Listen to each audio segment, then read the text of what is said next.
Welcome one and all. Creating the great entrepreneurship case, or choosing one, it's going to be delivered by our good friend Jeremy Dan of Griff Center, the University of Southern California, Marshall. Our second speaker is Michelle Darnell of the Penn State Smigiel College of Business. And that session will be Ethics in Entrepreneurship Education, Leveraging Communication Collaborations. And our third speaker will be John York of the University of California, San Diego, on quantitative analysis of tech case. Should we welcome our first speaker with a quick round of applause?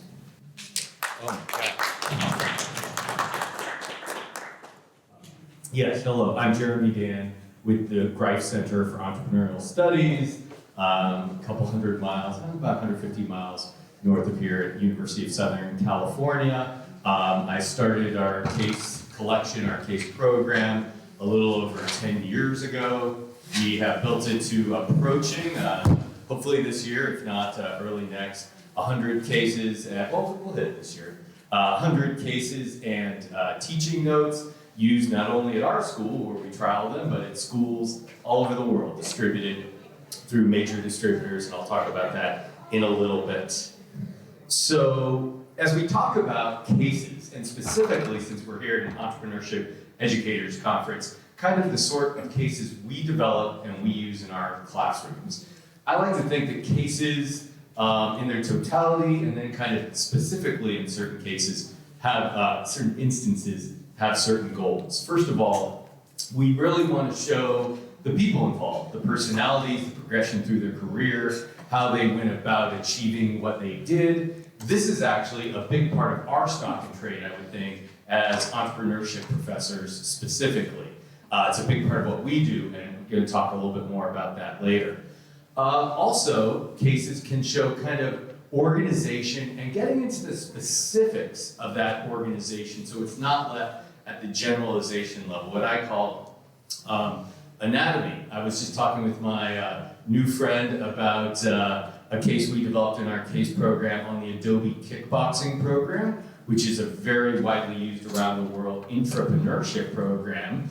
And we didn't leave it at kind of the truisms of out of the box thinking, etc. We spent many pages talking about the specific funding, training, selection, timelines, really dissecting that anatomy of a program like that. And one could think, you might have a corporate incubator program that a case is written about that entrepreneurial companies would participate in. By the way, we're 12 minutes per? Yes. Okay, 12 minutes. So entrepreneurs would participate in the incubator program, and you'd want to know specific anatomy.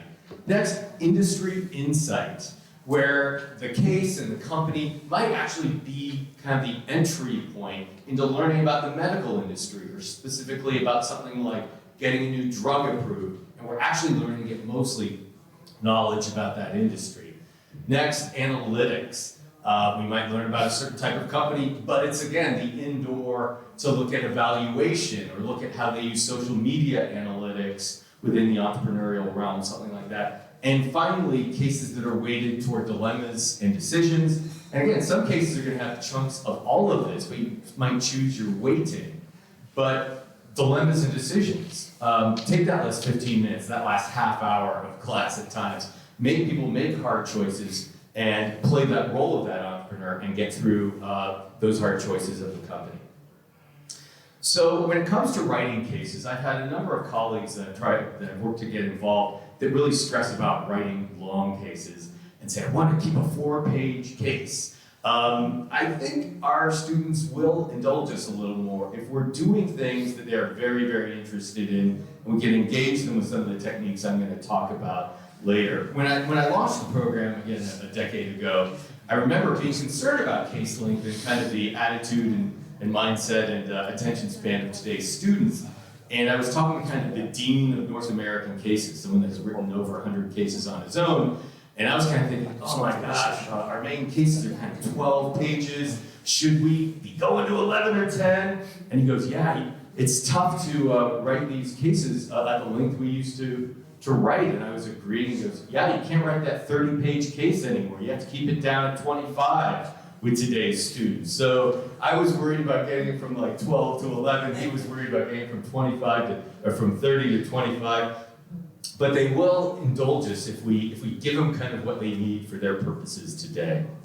A challenge in cases is we're not writing articles. We're not writing a Business Week article, and we're not teaching a Business Week article with direct answers to things. It is more, we talk about the story, the journey. We do want students to have to go on a little bit of a treasure hunt, a scavenger hunt, to find things in the case. Not just when you ask a question, they look at a page and immediately in front of them, the 5 things they need to recall are immediately there. And when I work with our case writers and some of them graduate students, etc., I talk about don't try to be too organized. Be intentionally organized, and then take things and then intentionally move them around and hide them. Be at the boundary of order and chaos. When more of our students used to print out their cases, I used to take great joy, especially near the end of a class session. They're answering a question and they are flipping from page to page, looking for that quote, looking for that final factoid. I know we did our job well with that case. When they remember it, then they need to go back and find it on that treasure hunt to answer that question. And that's why, again, I think especially in the entrepreneurial realm, indulging in a few more words, indulging in a little more storytelling, it's important to us. Some of our colleagues in, say, the marketing department, if they're teaching a case on pricing at PepsiCo, I don't know if always we're going to care like where that person making that pricing decision was born, that's using that analytic and their education and how they were raised and some of their formative experiences. But when someone makes that leap into entrepreneurship and is trying to be an innovator, trying to reshape an industry, we have more of that concern. So have people be inspired by that journey, help them see themselves, someone from their educational background at times, or we've had cases featuring formerly homeless people, people that have learning disabilities. You might not need that in the PepsiCo case, I don't know, but when you're showcasing someone creating a company and they have certain drives and they're trying to service communities for a certain region, indulge that. Our students will love it and they find resonance in it. And that's why story and anecdote. I do think our students have trouble with cases when we have like an industry competition section that's 4 or 5 pages and it's 10 companies, some of which you can't tell any unique element about. That's where the length wears on our students. But when students hear, again, about kind of the life story, they like that material.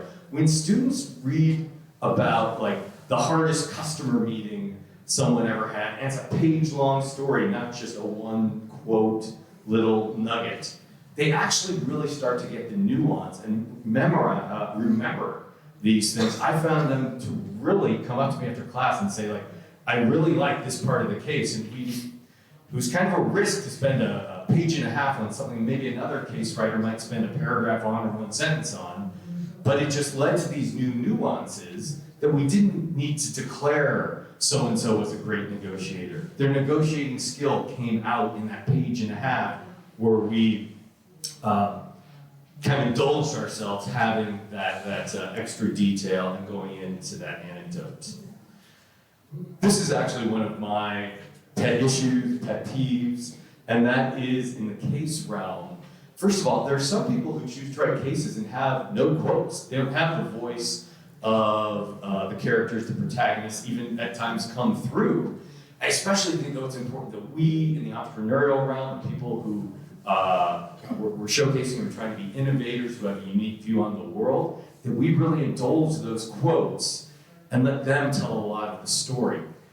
I consider myself a pretty damn good writer, but I want to get out of the way and be the narrator and let those entrepreneurs and innovators be the main focus through their quotes.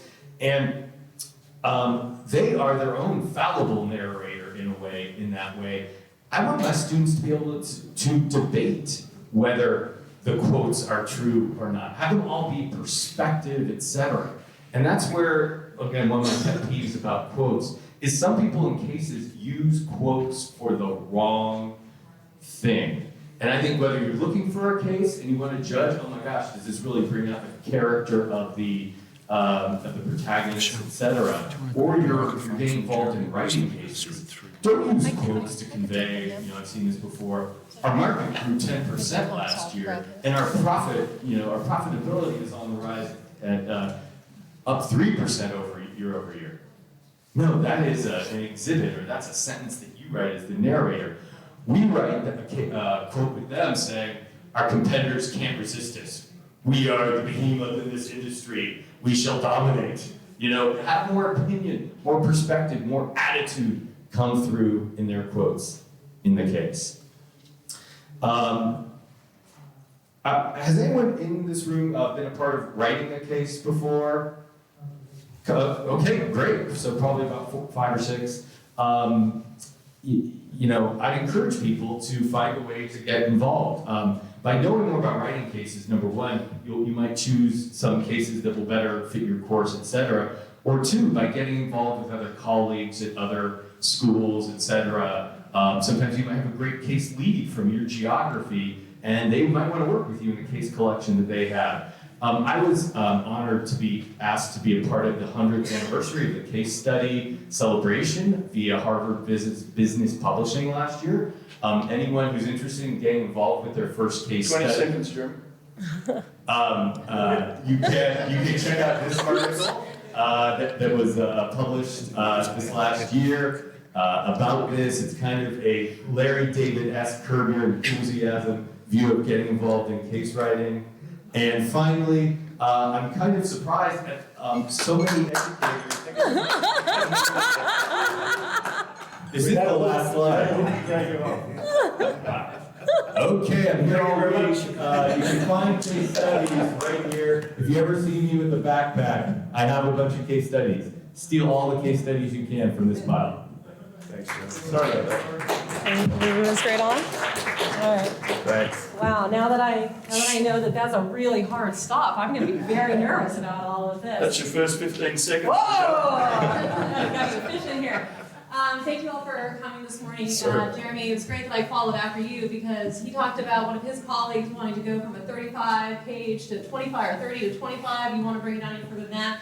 I'm actually working on a project where we're building many cases. We're talking 2 pages.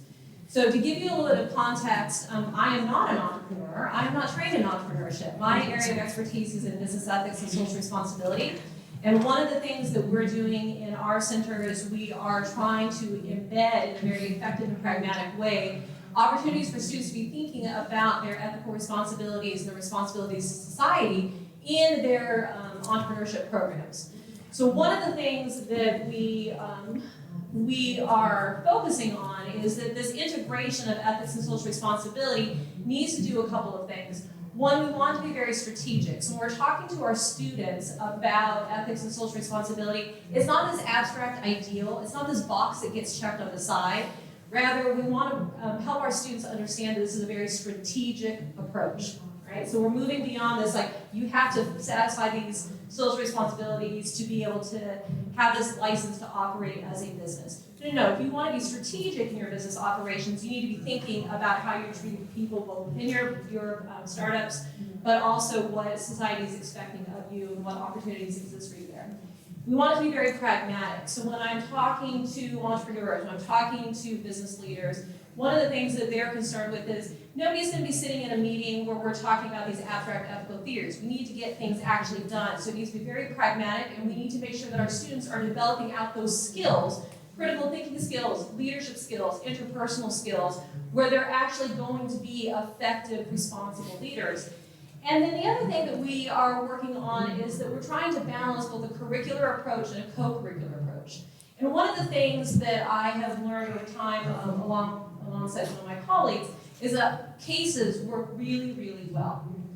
So both on the co-curricular and on the curricular side. But on the curricular side, we're trying to embed ethics in a very strategic way. We do have a standalone course, but we're trying to encourage our faculty when they are teaching courses in entrepreneurship to have some small section in there where they're effectively talking, if it's about marketing, what are the ethical issues that arise in marketing? Where is there social responsibility issues in marketing? So how can we empower our faculty in a very easy, non-complicated way to embed ethics and social responsibility into their courses, not take too much time, not distract, keep it very pragmatic. And again, what we've discovered is that cases are a way of doing that.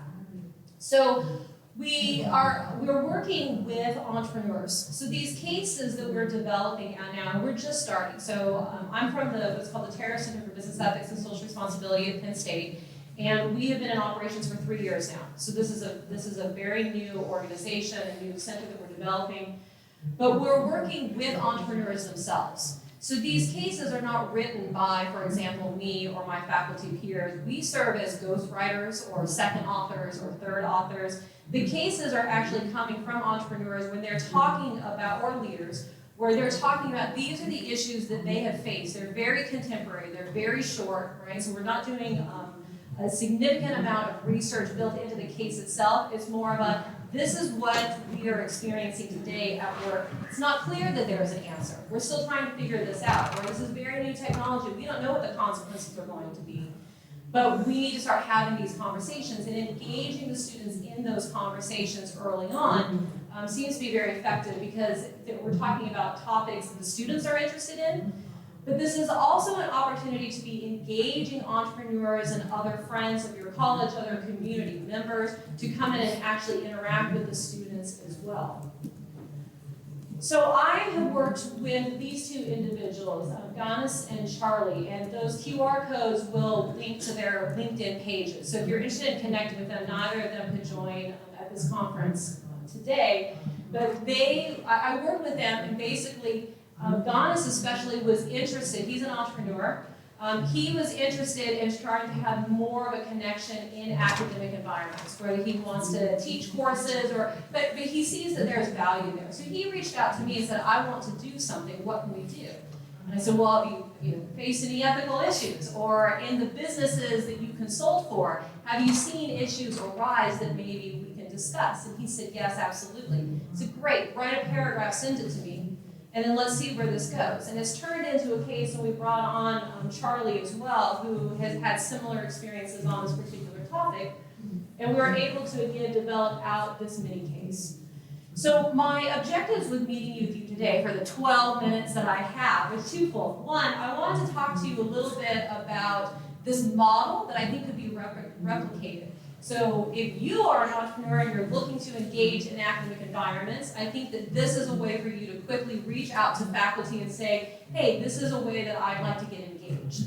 Alternatively, if you are in an academic position, I think that this idea of reaching out to alumni and saying, give me a paragraph, let's turn this into a case, I can help structure it for you, is a great way of bringing these real world topics very quickly, very painlessly, very efficiently into the classroom. The second thing that I want to talk to you about is this particular case, because it's still in draft form. It's a complete written case. I tested it in one of my classes. Ganis has tested it in a class that he's working on as an adjunct. Charlie is presenting it actually at a industry initiative coming up. But I wanted to tell you a little bit about the case, and if you're interested, I'd be happy to share a copy with you. We're building out the teaching notes as well, and we would appreciate your feedback. So whether you want to actually put it into a classroom, or if you just want to read through it and say, hey, these were my impressions, that is something that we're really hoping to get from you as well. So the topic is actually on voice AI.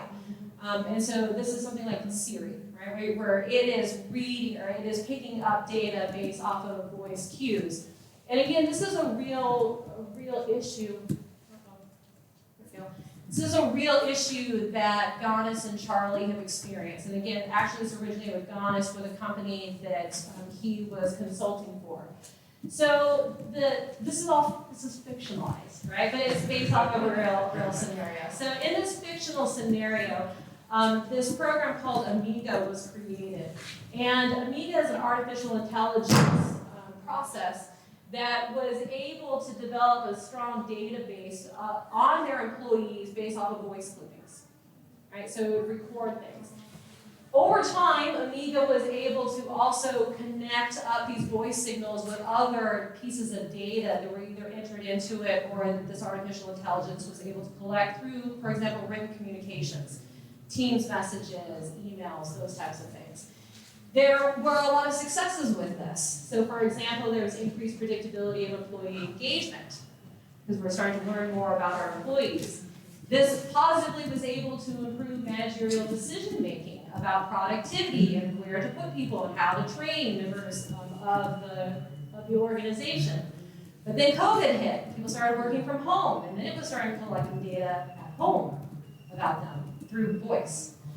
It was starting to anticipate with burnout potential mental health issues. And then these were starting to actually be tagged with codes in HR files. And then they're starting to give scores to employees around their mental and emotional stability. So you can see where AI was just kind of collecting some data at the very beginning, and then it is shifted to a much more serious consequences. And you'll see here kind of at the bottom, it was admitted later on that the algorithm results were untested and inconsistent, but it had already become a practice. And so now you have this organization that is actually using this artificial intelligence. So that's the very, again, it's only actually a 2-page case, but like my colleague was saying, right, it's written in this style that you get to know the people. You hear a little bit from their perspective, so you have that emotional connection. But remember, I'm interested, my personal interest in this is how are we getting students to be thinking about that ethical relationship and the responsibilities here. So here's some examples that would come out of the teaching notes for this case. How would you describe the case as presenting an ethical issue? Or are there any issues related to social responsibility? Notice this is very open-ended, that there are multiple examples here that could be explored.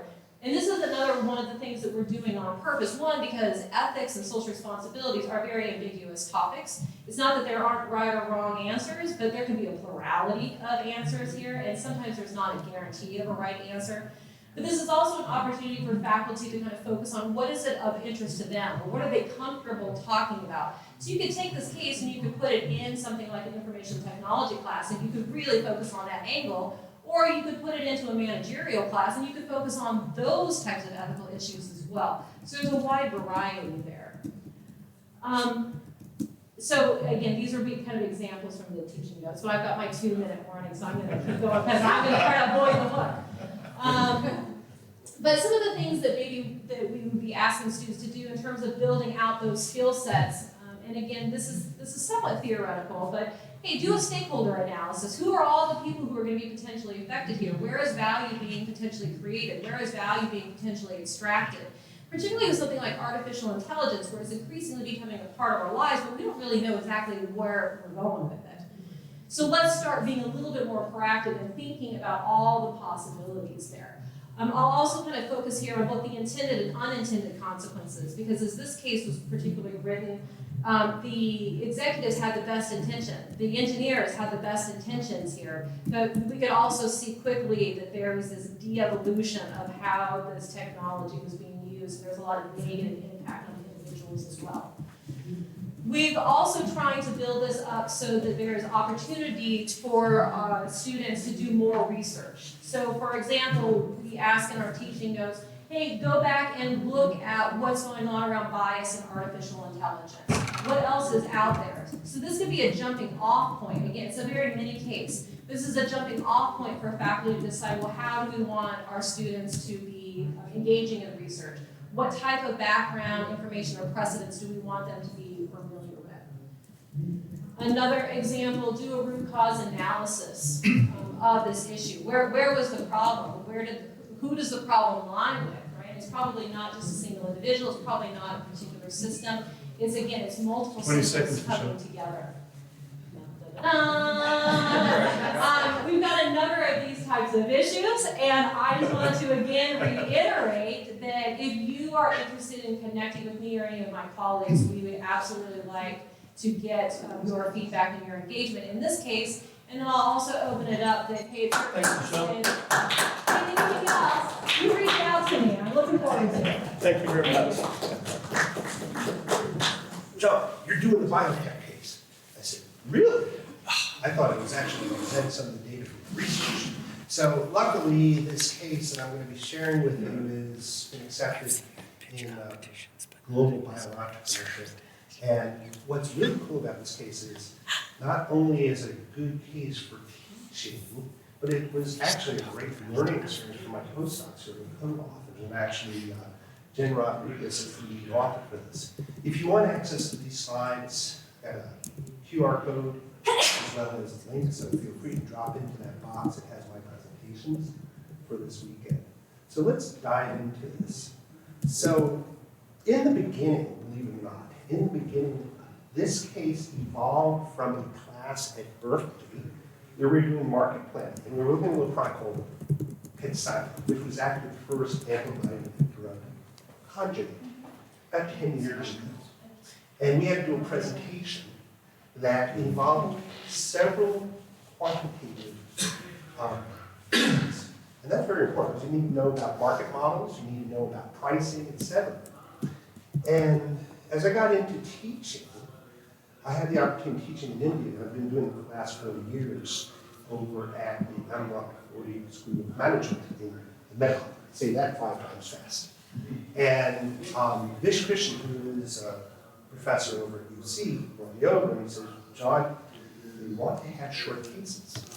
We want to have something that's going to make an active classroom. So I actually built a whole series of mini cases, 1 page, so that we could do things in class very rapid fire, but also as I could give them and say, hey, put together your model, let's come in class, let's debate the models.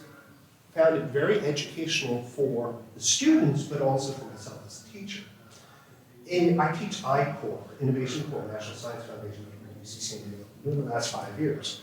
So one of the things that we try to teach is market modeling to help characterize the opportunity. So Dennis Brinsky, who runs IGE, goes, John, we need to have a few cases, some examples that students can work on. And then they can bring their work into class and we debate it. Says, boom, I got a great case, and we have actually one section that focuses on market modeling. So the beginning of this case was the mini case. Now, this is sort of how level set everybody. Jeremy did a nice job in terms of different ways cases can be, but go to Harvard Business Review in terms of case study handbook, which I use as part of my teaching, is there's 3 core cases that you should think about. 1 is a decision-based case, 2 is to provide an in-depth analysis, and 3 is to provide what we call an after-action evaluation in terms of triaging and understanding what went wrong. So this particular case is a decision type case. So we evolved from a working case and analysis to, all right, as I'm working with my postdocs who said, how will we tee this up and make it interesting? And the decision type case actually is really a good way of engaging and forcing folks to make a decision or recommendation. In fact, our first case we published, which was in one of the Emerald journals, won a literary award just because of how that was set up. So this case actually is slated for publication concurrent with the Bio International meeting, which is really cool because I'm going to be part of the boot camp faculty for entrepreneurship and life science. So you're probably sitting here going, why a buy-side case? This is an entrepreneurship program. Well, I try to remind my students it's very important because we have folks in love with their product, their company, etc. And I say, remember that you should be thinking about walking in your customer's shoes. Okay? You should think from the perspective of your customer. And if you're in biotech as a startup entrepreneur, you need to think about the business development manager or director, because that person is going to be the person you're engaging with to license that product. So we set up the case, and the beautiful thing is if you read the Harvard book, you say, the most important information is the beginning and the end of the case. So at the beginning of the case, you do a setup. We do an SCQ, situation, complication, question. Okay, so you put yourself in the shoes of being a newly minted manager. Your company has to look at this asset, maybe do acquisition, $1.5 billion. You have to make a decision. Go, no go. And really the operating question ends up being, how do you proceed? So the case moves into, so when you build the case out, you should think about your fact pattern, give relevant information so that you can do the work that is being asked in the case. So we give fact pattern, a little bit about breast cancer. This happened to be metastatic breast cancer. And the different treatments that are involved, as well as a little background relative to antibody-drug conjugates and a little more information about this particular candidate. So that sets the stage, so then you can go into the quantitative. So you go, why a quant case? Why? Well, think about it. It's about the data. Sometimes we need to think about not just opinions, but decisions are made off data.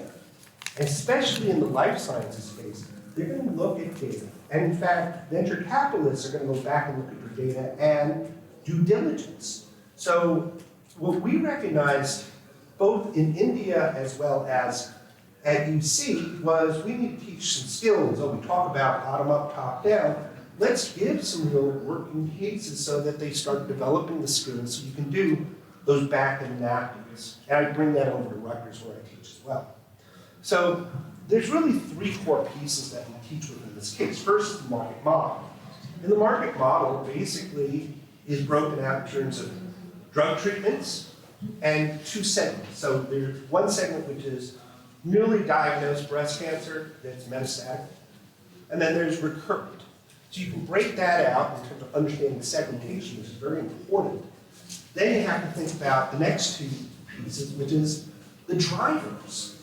The drivers for the drugs that are there, the costs of the drugs that are analyzed, and the market share. And we pull data from standard sources like Redbook for pricing, IMS for market share. And what we do is we end up with relative contributions. And the contribution by segment, by drug, and ultimately the overall market. And so what that does is for the students to start thinking about, is this an attractive enough market to get into or pursue?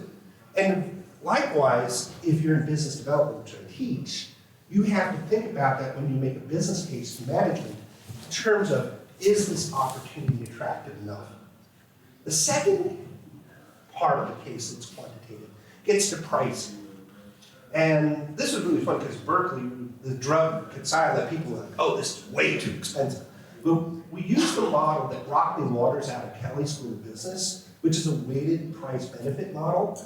And it's one of multiple ways that you could do pricing. We wanted to give something that was quantitative in nature. So we took the clinical data and we translated it to what we call a clinical benefit score. So you have an x-axis, and then you have pricing. So you could do a scattergram of the market. And then you can do a regression of that scattergram so that basically an equation that can predict the price. Then you say, why is that? Oh, okay. Because if you are going to take your company out for acquisition later on, relative valuation is a very important concept that you need to think about because your investors are looking at comparables that are there. So this is, we teach this part of not just pricing, but also in terms of relative valuation in the BD class. This gives you a sense of what should you be paying. But in this case is, what should we be pricing this at? The third piece gets into the good old NPV analysis. And we take the data that we have from the previous two analyses, but we tie in some of the facts from the case. Because you look at your revenues, you have to look at 5-year performance, right? In terms of teaching business plans, we talk about 5-year performance. And then we have to think about discounting and look at, does the cash that's contributed to your organization, and as an entrepreneur, you have to be able to tell that story to your customer and at least understand it. So that, is it good or is it not a good investment? And if not, there's actually ways you can do scenario analysis in Excel, that you could do changing cells, that you could actually identify what would be an attractive price. So, I've talked about the quant side, but the case also goes beyond the spreadsheet. I always feel that in acquisitions or in selling to a BD person, there's what we call the hard side, the numbers, and then there's the soft side, which allows for discussion of a variety of issues. Okay? And these are some of the different issues that you can get into. Growth rates, scenarios, impact a company. Two areas that Art Bonnie added to our case, he felt very important, was about strategic fit. Sometimes acquisitions are done because of fit issues, not only strategic to the portfolio, but also to the organization. So, what do we want the students to do? Coming to the 2-minute mark here, so one, the first thing we do in this case is get them to be in the shoes and make a recommendation. Go, no go, if it's go, how? Okay, and you can use Minto techniques, building out arguments, which are very important in terms of advocating a particular position. Also is we set up the end of the case with multiple questions. Why is that important? Because you can allow them to break out discussions. And I do this, actually I sign them out in India. And what we do is we allow for them to come back. So these are some different ways then you have, not only you can teach the case in terms of analysis, but you can have them present their position, both as a BD person or as an entrepreneur, or have them work through the questions and present in class and get feedback. So it gives you some versatility. You can also have them write their answers and do a written report. So I think we're closing on time too, which is great. So my bottom line about cases. Cases teach agile thinking. It teaches you in terms of building different skills. Even if it's a quantitative case, you build thinking and skills which are so important as an entrepreneur. And last but not least, on time, is my thank you to my postdocs who did the heavy lifting. Okay.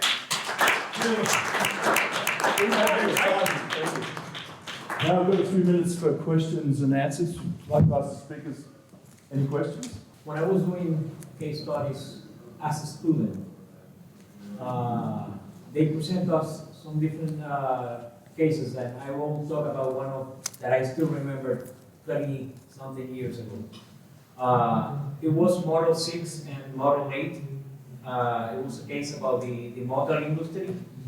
And for our country, motor industry is very different from the motor industry in the States.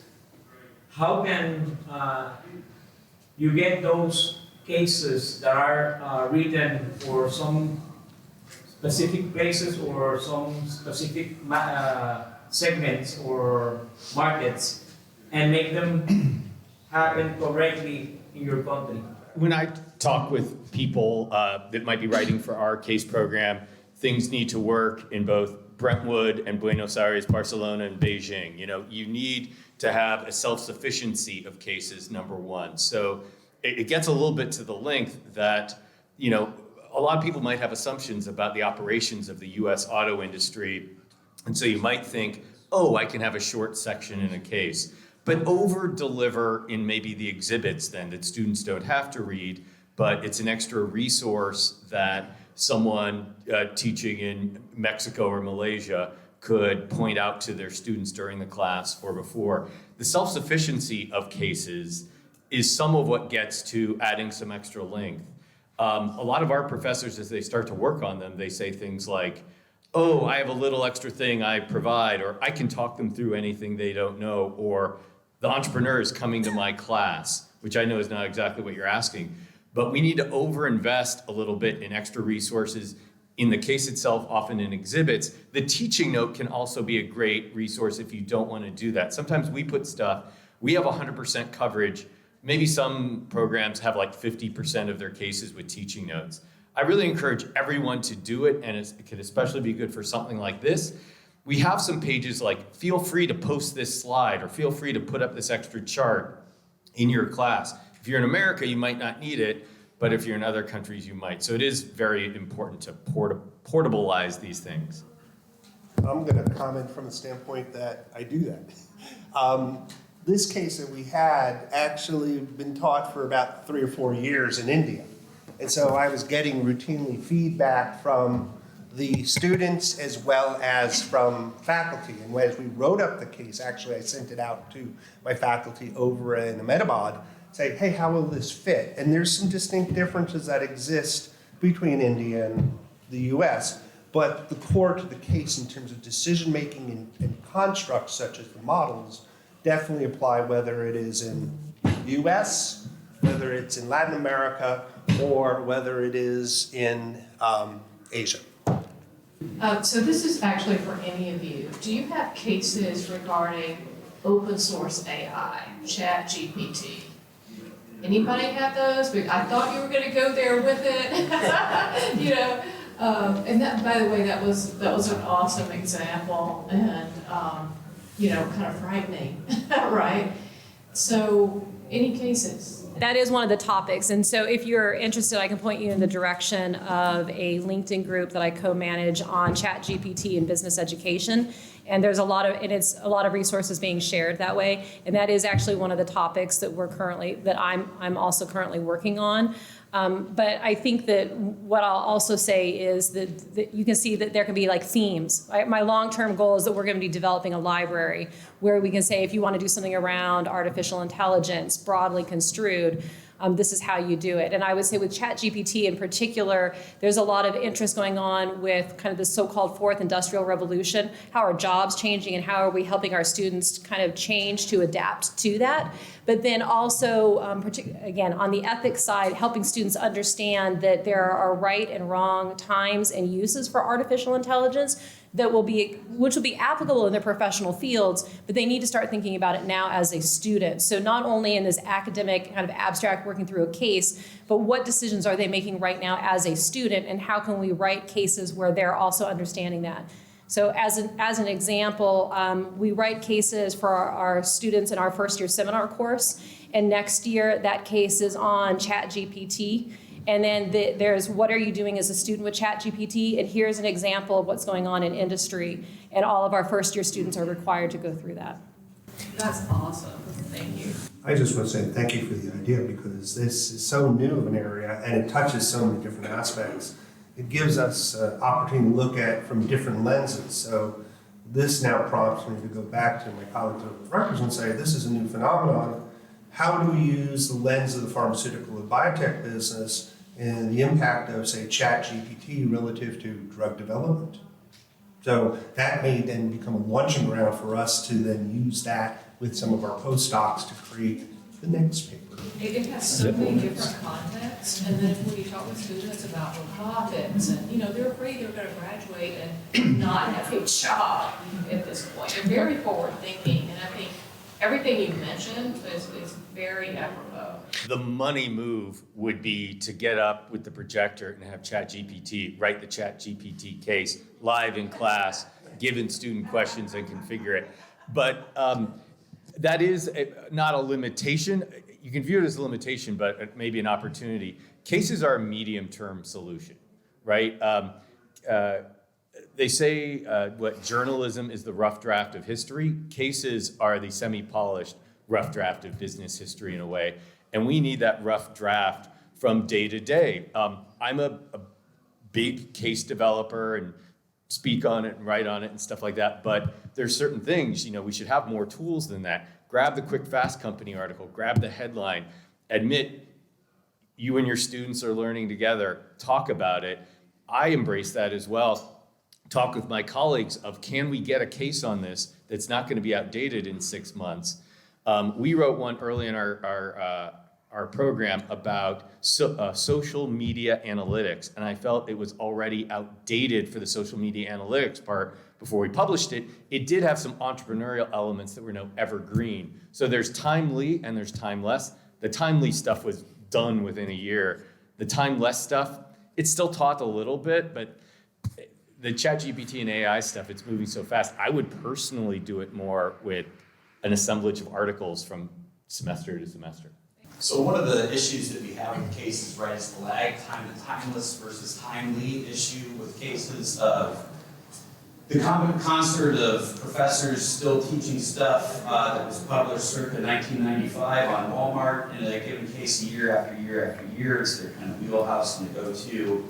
Or just the fact that they believe these are the timeless cases, but the problem is then the student feedback is, why am I learning about whether it's Walmart, whatever contextual company and story that it is, circa 2005, something that's 20 years dated, versus some of these new trending topics, OpenAI, all that kind of good stuff.